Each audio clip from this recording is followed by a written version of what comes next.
The lights are twinkling, but for many, life in Europe feels like it's losing its shine.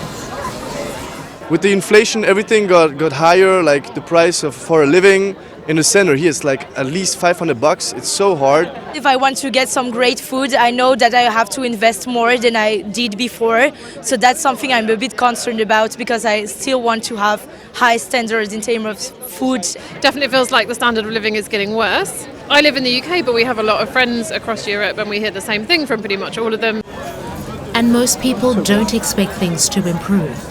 An opinion poll earlier this month showed 73% of Europeans think their standard of living will go down in the next year.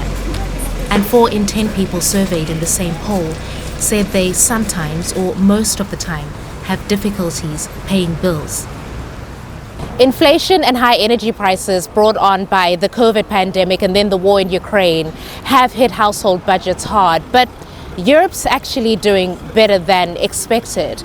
At some point, governments were planning for power outages and energy rationing to get through a winter without Russian gas. While the economy isn't thriving, the worst fears have lessened and the big picture is less bad than was initially thought. Despite the gloominess, there is some reason for optimism. Wages are growing and inflation is dropping. Europe overall is pretty comfortable. Part of what makes Europe great is also part of what makes Europe challenging, which is its inertia. You know, people are used to having a certain level of healthcare and public services.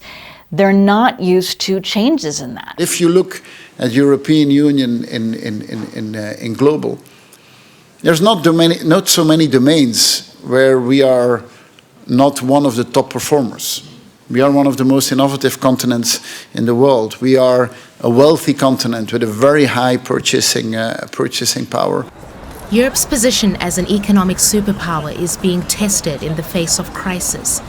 But so far, the continent has shown more resilience than predicted.